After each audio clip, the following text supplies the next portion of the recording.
Banking খাতের প্রসঙ্গ যখন টানছিলেন বলছিলেন যে আসলে এই যে ব্যাংকিং খাতে যে খেলাপি ঋণ আমরা দেখছি বিস্ফোরণ হচ্ছে আসলে এটি এখন 4,20,000 কোটি টাকা খেলাপি, এটি আরও বাড়বে যদি আরও নিরীক্ষা করা যায়।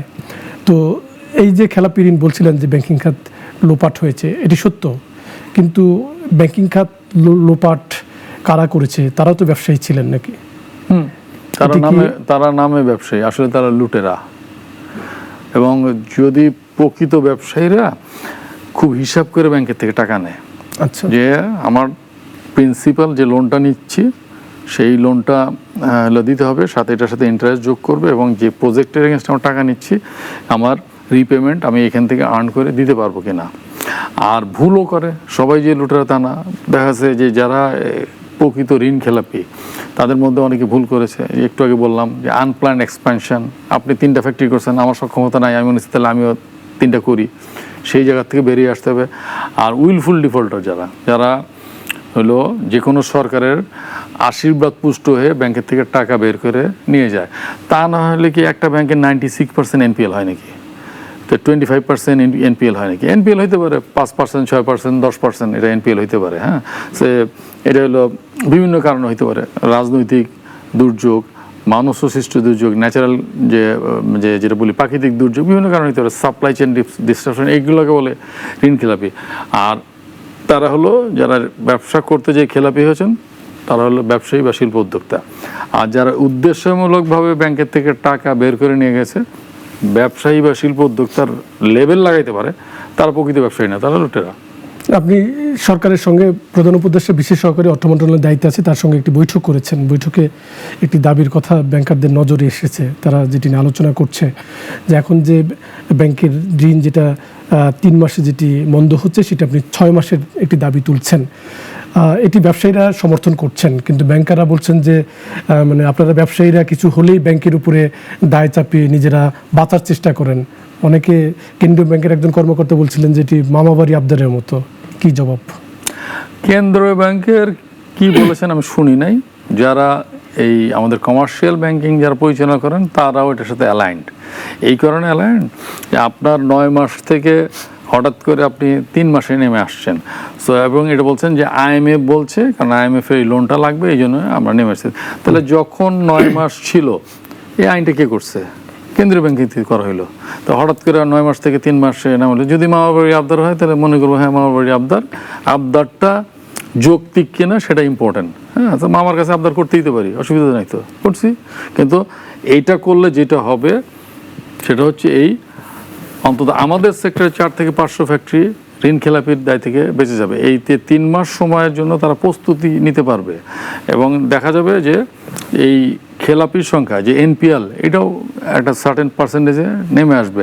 সো 6 মাস দিলে অসুবিধা কি? দিয়ে দেখি না কি হয়। এবং এটা তো বলছি না যে এই 6 মাস সারা জীবন থাকবে, আমরা বলছি এই 6 মাস 2026 সালের জুন পর্যন্ত রাখেন, তারপরে আবার এটা প্রয়োজনে 3 মাসে নামিয়ে আসেন। ব্যাংকিং খাতের প্রসঙ্গে আরেকটু টানি। আপনি জানেন, খেয়াল করেছেন নিশ্চয়ই যে কেন্দ্রীয় ব্যাংকে একটি উচ্চ পর্যায়ের কমিটি করেছে, যে সমস্ত ঋণ সহায়তাকারী প্রতিষ্ঠান তারা কোনো কারণে রুগ্ন হয়ে গেছে, তাদের অনিচ্ছার কারণে মালিক বা উদ্যোক্তার, তাদেরকে সহায়তা দিতে একটি কমিটি করেছে।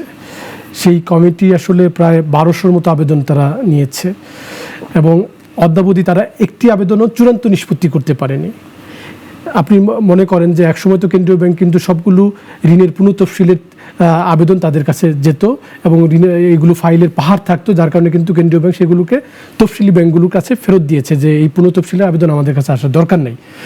এখন আবার নতুন করে এই যে 1200 আবেদন করে উদ্যোক্তারা বসে আছেন, তারা অনেকেই তো নিজের অনিচ্ছার কারণে দুর্বল হয়েছেন, তারা এখন কেন্দ্রীয় ব্যাংকে ধর্ণা দিচ্ছেন, মানে যেটি, এবং কেন্দ্রীয় ব্যাংক বলছে যে এটা আসলে আমরা বিচার বিশ্লেষণ ছাড়া করার কারণে এত আবেদন আসবে, আমরা সেটি চিন্তা করি নাই। মানে এই ধরনের বিচার বিশ্লেষণ ছাড়া কেন্দ্রীয় ব্যাংকের এই উদ্যোগটা, আপনি এটি নিয়ে আপনার কোনো মতামত আছে? উদ্যোগ নিয়ে আমার ভিন্ন মত নাই, বাট প্রক্রিয়া বা প্রসেস নিয়ে ভিন্ন মত আছে। যে কমিটি করে দেওয়া হয়েছে সেই কমিটি সপ্তাহে সম্ভবত 2 দিন বসে না 3 দিন বসে। আমরা হিসাব করে দেখেছি এই কমিটি যে গতিতে কাজ করছে তাহলে এইগুলো নিষ্পত্তি করতে 5 থেকে 6 বছর লাগবে। তার মানে আর একবার করে এরা খেলাপি হবে, বা এদের যে লায়াবিলিটি দ্বিগুণ হয়ে যাবে 5 বছরে। আমাদের যে বক্তব্য সেটা হচ্ছে এই কমিটির সংখ্যা বাড়ানো হোক, একটা কমিটি না করে 3টা বা 4টা কমিটি করে দেওয়া হোক, এবং নিষ্পত্তি তাড়াতাড়ি করতে হবে। নিষ্পত্তি মানেই যে আবেদন করেছে তার আবেদনটা অ্যাকসেপ্ট করতে হবে, বিষয়টা এমন না। নিষ্পত্তি মানে অ্যাকসেপ্ট করবেন, নতুন করে সুযোগ দিবেন, অথবা রিজেক্ট করে দিবেন যে না এটা আপনাকে দেওয়া যাবে না। তাহলে যদি রিজেক্ট করে দেওয়া হয়, অ্যাকসেপ্ট করলে তো ওনার ব্যবসা ওনার চলমান থাকলো, রিজেক্ট করলে প্রত্যেকেরই তো প্ল্যান বি থাকে, উনি তখন ওনার প্ল্যান বি নিয়ে আগাবেন।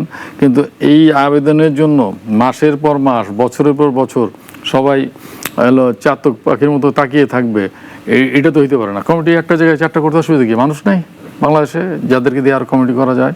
তো কমিটি 4টা করা উচিত এটা, এবং তাড়াতাড়ি শেষ করে দেওয়া উচিত। দিবেন অথবা দিবেন না, কারণ এটা তো কেন্দ্রীয় ব্যাংকই এটার হলো আহ্বান করেছে। তা আহ্বান করার পরে মাসের পর মাস, বছরের পর বছর বসে থাকার কোনো যুক্তি নেই। আমাদের দেশে ব্যাংকিং খাতে এই যে পচন আমরা যেটি দেখছি, যে নানা রকম ক্ষত তৈরি হয়েছে, এখানে বেসরকারি ব্যাংকগুলো যেমন দায় রয়েছে পর্ষদ ব্যবস্থাপনা কর্তৃপক্ষের, একই সঙ্গে এটি তো কোনোভাবেই অস্বীকার করবার সুযোগ নেই কেন্দ্রীয় ব্যাংকের শাসন দুর্বলতা এখানে রয়েছে। শাসন দুর্বলতার সঙ্গে সঙ্গে আমরা দেখেছি যে কেন্দ্রীয় ব্যাংকের শীর্ষ পর্যায় থেকে আসলে এগুলোকে সমর্থন করে আসলে এই ক্ষতগুলো তৈরি করা হয়েছে। তো সেইখানে আমরা এখন দেখছি যে কেন্দ্রীয় ব্যাংকের সংস্কার চলছে, ব্যাংকিং খাতেও সংস্কার চলছে। সংস্কারের অংশ হিসেবে মার্জার একটি বড় পদক্ষেপ। এখন মার্জার নিয়ে দেখছি আবার পক্ষ বিপক্ষ তৈরি হচ্ছে। কোনো ব্যাংক বলছে তারা নিজেরা ঘুরে দাঁড়াতে পারবে, আবার কেন্দ্রীয় ব্যাংক বলছে যে না, তাকে মার্জার করতে হবে। বিশ্লেষকরা বলছেন যে এই বল প্রয়োগ করে মার্জার আসলে টেকসই হবে না। আপনি উদ্যোক্তা হিসেবে, ব্যবসায়ী হিসেবে, বিজেমির প্রেসিডেন্ট হিসেবে মার্জারের এই যে বল প্রয়োগ করে মার্জারটাকে নিয়ে আপনার মূল্যায়নটা কি? জোর করে মার্জিন করলে সেটা টেকসই হবে না, এটা সত্যি। এবং মার্জিন নিয়ে যে কথাবার্তা হচ্ছে, আমি যতদূর জানি 5টা ব্যাংকে একসাথে মার্জ করার কথা বলা হয়েছে। এর মাধ্যমে মাত্র একটা ব্যাংক, এক্সিম ব্যাংক, তারা এই মার্জারে যেতে চায় না। তারা কনফিডেন্ট যে তাদেরকে 1 বছর বা 1.5 বছর সময় দিলে তারা গ্র্যাজুয়ালি তাদের প্রোগ্রেস দেখাতে চায়। এবং ইতিমধ্যেই তারা তাদের ফ্যাক্টস অ্যান্ড ফিগার দিয়েছে গত 6 মাসের। তাই যদি হয়, একটা ব্যাংক যদি সুযোগ চায়, তাহলে জোর করে তাকে কেন মার্জার আনবে? তার মানে মনে করতে হবে যে ভিন্ন কোনো এজেন্ডা আছে।